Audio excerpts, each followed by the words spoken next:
Listen up, healthcare workers. What you need to do if you're feeling boxed in. That's what this week's topic is all about. Whether you're feeling boxed in at home or at work, or more importantly, what's going on up here in your mind. If it's full of clutter and it's a mix of some really amazing, extraordinary experiences that you have with your patients, and you're feeling as if, I'm so thankful I had those great opportunities. Or conversely, all those bad memories of those things that didn't go as planned, where you're just wishing and hoping that they would just go away. Listen, you will always hear me say that COVID nearly destroyed me. I mean, really, for so many years, those really terrible memories that I had in my mind, they took like a front row seat in my mind, and that is all I could see every single day. It limited me. It held me back. It prevented me from doing the work that I was supposed to do. And I'm going to tell you, I'm pissed off at it. Why? Because I didn't seek support earlier. And I lost a lot of time as a result. And just like you're probably there at times finding yourself sitting in darkness, wondering, why am I going through all this? And you're going through the motions of just being at work, trying to figure out, why am I doing this? And you're secretly watching your light flicker away while you're sitting there at the sidelines, watching your life move on by. And I'm here to tell you, if that sounds familiar to you, well, today we are going to tackle it together. And I want you to think about it, because you know this as a healthcare worker. Our minds are meant for many things. They serve so many purposes to us. And there are things that happen to us every single day. Some of those things are the really good things, right? They're the memories and their experiences. And if you think really hard about those things that happen to you each day, you're like, oh, these are the ones that I just feel so good about, right? Maybe it was an interaction that you had with a patient or their family, or maybe you had some kind of positive impact on somebody's life, somebody that was at a low point, and through your encouraging words, through just your presence, you changed everything for them and their families. I mean, that's the dream that I have for healthcare, that we're all going to get there together. But I'm also going to remind you, as a healthcare worker, one of the most important things that you need to remember and recall, that there are going to be things that are going to pop up into your head that no longer serve a purpose to you. And you know what I'm talking about. I'm talking about those feelings, those memories, those things that cause you to be anxious, those things that cause the stress to well up in your body. And for me, those types of memories used to be a place where they would replay over and over and over again, like a movie. It didn't matter where I was. I could be anywhere. I could be in the supermarket, and I could be thinking of something, and boom, all of a sudden that memory pops in and replays over and over again. And I'm imagining how I could have done it differently. Listen, we all do it. We all find ourselves at times in our lives where we're feeling like we're very much boxed in. Like, you are always going to hear me say this, I am guilty as charged. And so today, what I want for you is to really think about this differently. I want you to think about your mind as one big, gigantic rental storage unit. That's right, you heard me. You know, one of those big, gigantic units that you rent out on a month-by-month basis because you got a whole lot of stuff that you have no place for in your house, and you figure, you know what? I'm going to rent a storage unit. I'm going to put away all my good things that I have no place for in my home. And listen, when I moved from Pennsylvania to New Jersey, I had a lot of stuff. I had a lot of stuff. I had 3 kids, I had a husband. I had many years of accumulating stuff. And my husband and I, we downsized. We bought a smaller house here in New Jersey, and I didn't have room for everything. So what did I do? I rented one of those storage units for 3 years. I know, I'm embarrassed. There's part of me that thinks, why did I do that? Like, why did I just move just to keep all the stuff in the boxes, in the containers, in the storage unit where I paid that monthly fee time and time again? And I did that for 3 years. And when I was thinking about this podcast, I was thinking about this idea of our minds being like one of those gigantic storage units that we're renting out all the time. I was like, I better do some research on the industry of storage units, right? Just so I can better understand. And would it surprise you that 1 out of 10 families rent one of those units to keep all their stuff in? And that as an industry, and I mean a gigantic industry, the revenue from those storage units, which are roughly about 50,000 in the United States, is $39 billion. Yeah, you heard me right. Billion with a B. Like, imagine what we could do with all that money if we just dealt with the stuff that we needed in the here and now, and we stopped storing all that garbage and that stuff we didn't need in that unit. Now, I want to tell you, when I think about my own story, that 3 years where I had that happen to me, my husband, in a very loving way, said to me, Arleen, we must go to the storage unit and we must empty out the storage unit. We cannot keep doing this for years on by. Going every 3 months, looking at what we had, pulling the items out that we wanted, putting new items back in. It was insanity. And when I think about that, I think he was 100% right. It was such a mistake that we had made. And again, I don't even want to think about all that money we spent, but more importantly, when you have a lot of stuff that's around you, when you have a lot of clutter, when you have a lot of items and things that are living inside your brain, let alone in your environment, it can feel very overwhelming. And for me, when I had this idea of this podcast, Healing the Hearts of Healthcare, I sort of had this vision that this would be a place where people could come, and healthcare workers who were destined to do this great and important work, and they would come here and they would learn ways to heal their hearts from their everyday experiences. And why? Because you were meant to do this important work. That's what you were destined to do. It's intertwined in your DNA. You know nothing different. And you have to learn ways to deal with the things that you experience every single day. And that means holding on to those things that are so fulfilling, so full of purpose, that are going to give you hope and joy and renewal and energy. And letting go of those things in your mind that serve no purpose anymore. And that are the things that are not within your control. And I will tell you, you want to do this important work. Why? Because you take care of people. That is your job. That is your superpower. You're a person that's here to care for those people who are sick, not well, and you are never seeing them at your personal best.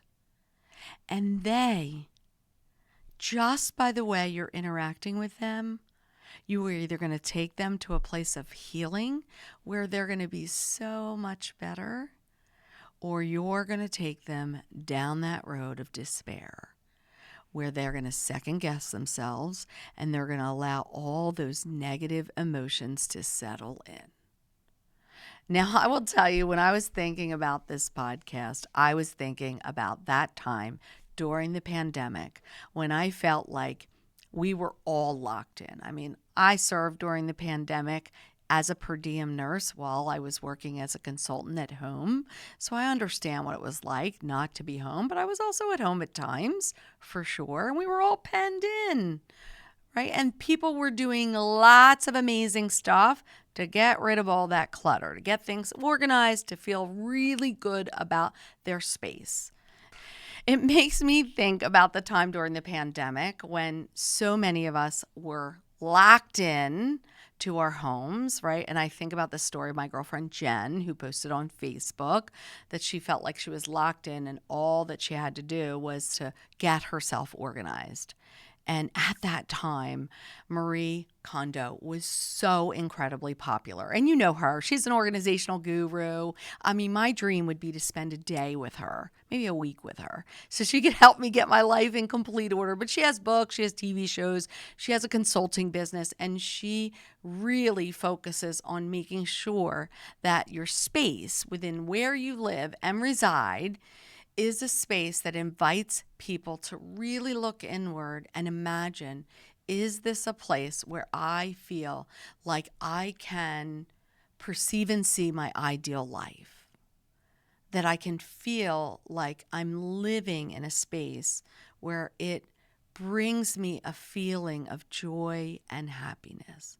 I mean, how awesome is that if that was your job here in life school? And I love how she does it in the show because she teaches people in a very simple method on how to look at the items that you have around your house or in your environment and look at them to what matters most to you. What are those things that spark joy in you? And you can binge watch the entire series. She does it all.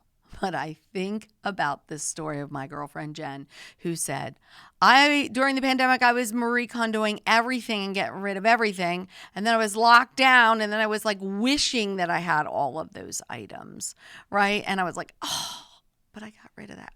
Oh, but I got rid of that.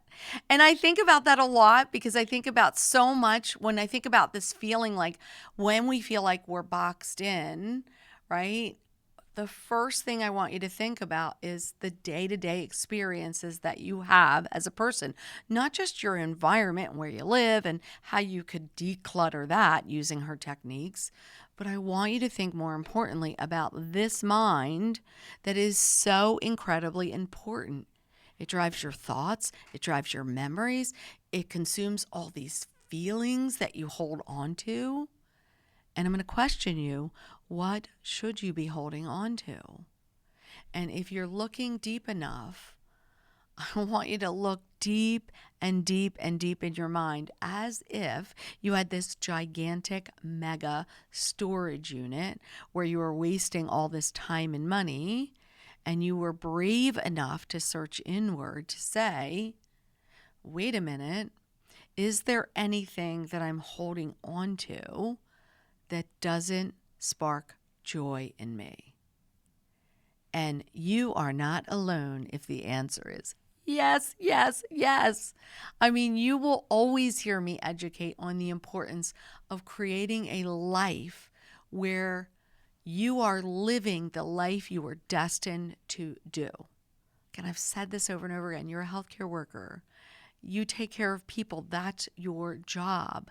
The how you take care of people is so incredibly important. And for so many healthcare workers, if you're not incredibly careful, what you might find is that you are simply going through the motions. You cannot find joy, love, happiness in your day-to-day actions. You cannot see that you're making a difference in someone's life. See, you're a healer. That is your mega superpower. And you know, the funny thing about superpowers is sometimes superpowers are so amazing because they shoot off all this great stuff. But there are also superpowers that aren't so good, and they could take up a lot of space and a lot of time and energy of things that are just not going to serve any purpose to you anymore.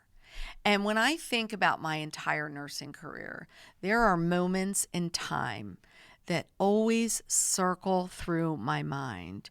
And I wish I could stop time for a moment to hold on to the feeling that I had in that moment when I was providing care to another individual. Right? When I came out of the hospital system and went into the field of aging services, I never understood or could imagine how beautiful it would be to provide care to an older adult and for them to express so much love in return. I mean, it baffled my mind, but it was so incredibly beautiful. And I think of these two moments that really stand out. One, prior to the pandemic, where I had someone that I was providing care to that needed like a shoulder cream rub on her shoulders, and had a treatment order for that. And at night, I would just take my time and rub it in, and I would talk in a soothing voice, and I would listen to this resident say to me, "Oh, that feels so good. Like, that's perfect right there." And I think so many times as healthcare professionals, we are so rushing about the day and we are so focused on everything we've got to get accomplished that we make a big misstep sometimes, that we miss those key moments where our actions are bringing joy to another person. Our response is giving someone hope or making them feel loved and cared for. And that, the truth is in the world that we live in, that there is opportunities where that might be the only care and compassion that someone offers to that person in that moment. I mean, that's the God's honest truth. And I also think about the second experience that stands out in my mind when I was an oncology nurse and I worked the night shift. And I loved working the night shift, loved working 7P to 7A. It was my shift. I was a weekend warrior. Loved it, loved it, loved it. And I think about this was a time I was pregnant with my second child. So I only had one child that was a toddler, and I was pregnant with my second child. And I was working as a nurse. I would work the night shift. And some of my favorite moments were when I would take that time out when the visitors were leaving for the day, and I would get to talk to my patients. And I had some really great mentors that taught me in a way and showed and guided me in such love and compassion to make sure I was having conversations to check on those people, to ask the questions that maybe nobody asked them through the course of the day. Like, how's your day going? How are you doing? How are you feeling? Like all those things that aren't just words, but it's an exchange of energy between two people. A person in authority and position of power and someone who needs their help. I mean, just think about the power that goes in that exchange. And looking back, when I look at those experiences, oftentimes I think, boy, I wish I could have been at that level of mastery where empathy was just something that just was so natural to me. I was just always in that state of just listening in every situation and offering hope. But the truth is, like everything in healthcare, there are going to be times when you're not going to have a good day yourself, right? So it's really hard if you're not having a good day to then offer hope and offer love and compassion when you're not feeling it yourself. And I will always remind you in education that this is where we as human beings can make a conscious choice. I mean, this is how we choose how we are going to interact with the people that are around us. See, I just want to believe as a trained healthcare professional, we all are light bearers. Like we're sort of those people that are out there with the lights and it's total darkness, and we're shining the light in the path for people to see the direction to go. And I can't stop thinking about this mom who I had this conversation with when I was pregnant at the time with my second child, and her husband was really struggling with her diagnosis and her treatment, struggling with the care of the children and with his, their children, struggling with the diagnosis and providing support. And he was really emotional. And I just remember those moments where she would say things to me like, sometimes I just wish. And when I think about it, many times it was, I wish that when my husband came here, that he would be stronger, or I wish that we could laugh a little bit more instead of the tears flowing. And I think about those moments because the truth is, as a healthcare professional, your entire career is full of thousands of those moments, thousands of those experiences where you're going to look back and say, how did I handle that? How did I do it? And did I knock it out of the park, or was it subpar at best? And that's the most important thing about life when we're here in life school. I mean, I believe that everything in our life happens to us for a reason that we just don't know the answer of why. We don't understand why. Our logical brain can't make the connection of why. But as healthcare workers, if we can get to a state where at the end of every single day, we truly can channel and feel the good things that happen through the days, the things that were within our control, which is how we respond in every situation from a place of love and compassion. And if we allow ourselves, if we give ourselves permission to allow those good things to settle into our minds and our hearts, I mean, how will that change healthcare altogether? It's unbelievable what can transform as a result. So when I think about this Marie Kondo approach, I think about all those experiences throughout the course of your day where you have to ask yourself, where am I seeing those sparks of joy? Not only in me, but around me. And to do that, you absolutely must work on your expert noticing skills. You must work on being present with people. You must learn to sit in empathy and learn to show love despite what's happening around you. And when something bad happens, just like Marie Kondo always reminds us, if something no longer sparks joy in us, we honor it, right? We thank it for it's serving its purpose, and we let it go. And that is so incredibly important as a healthcare worker, because the space in your mind needs to be a place where it's full of all of the beautiful things that are happening around you. And so many of you are walking around holding on to all of those things that don't give you joy. And you know what happens as a result. The next day is harder, and the next day is harder. And I'm not sitting here telling you it's going to be easy. Listen, I know it's hard work. It is hard work to release all the hurt, the pain, and the suffering that you are experiencing. It's hard work to make a conscious choice to let go of the things that are attached so deeply to your mind and your heart. Those things that happen to you all throughout the course of your life and that are feeding into your everyday. And some of you might be sitting there thinking, I don't think I can do it. And that's okay. There will be a time where you can do it. I'm here to offer you hope. I'm here to give you the confidence that you can do it. You might be afraid at first.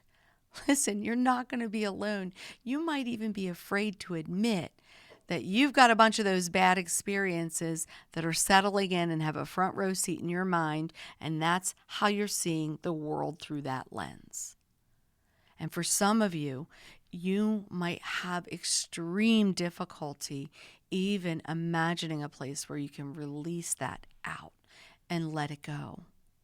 But as a professional healthcare worker, I'm going to explain to you why it's critically important that you at least go through the exercise of looking at those things that no longer serve you a purpose and identifying and asking ourselves, does this give me joy? And if not, we honor it, we give it gratitude, and we send it on its way. Because you take care of people who are sick and not well, and they need your support. And the how you do it, the how you exchange and deliver care to a person is so incredibly important. You can be the person that makes a difference. And you 100%, while you're here in life school, need to be connected to what is your purpose in life and why are you here? And I'm going to remind you, listen, you're designed to grow and flourish and achieve mastery in all the skills that you were supposed to do. But so many people look at their life from a perspective of their limitations. And that's how they operate in their day-to-day. And as a healthcare worker, I want you to imagine a place where you've crafted your skills so precisely.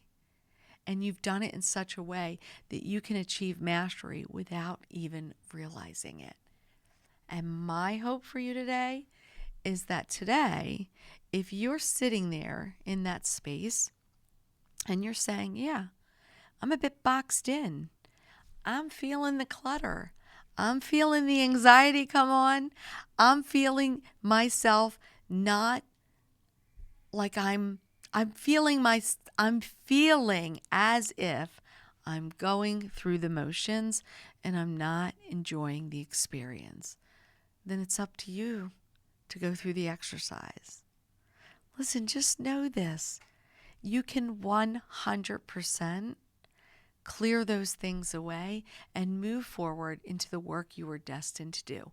And what will be left is going to be all of those amazing memories and experiences that are going to make you feel so proud, so excited, and so committed to the field of healthcare. And you're going to realize it's what you were destined to do. Listen, I hope you enjoyed this podcast, but more importantly, I hope you learned something from this podcast. And I hope you recognize that if you're feeling boxed in, you can 100% Marie Kondo yourself out of that situation. Tap into that superpower. And listen, if you don't hear it enough, I can't say it enough. Thank you for everything you do every single day in the care of the people that you serve.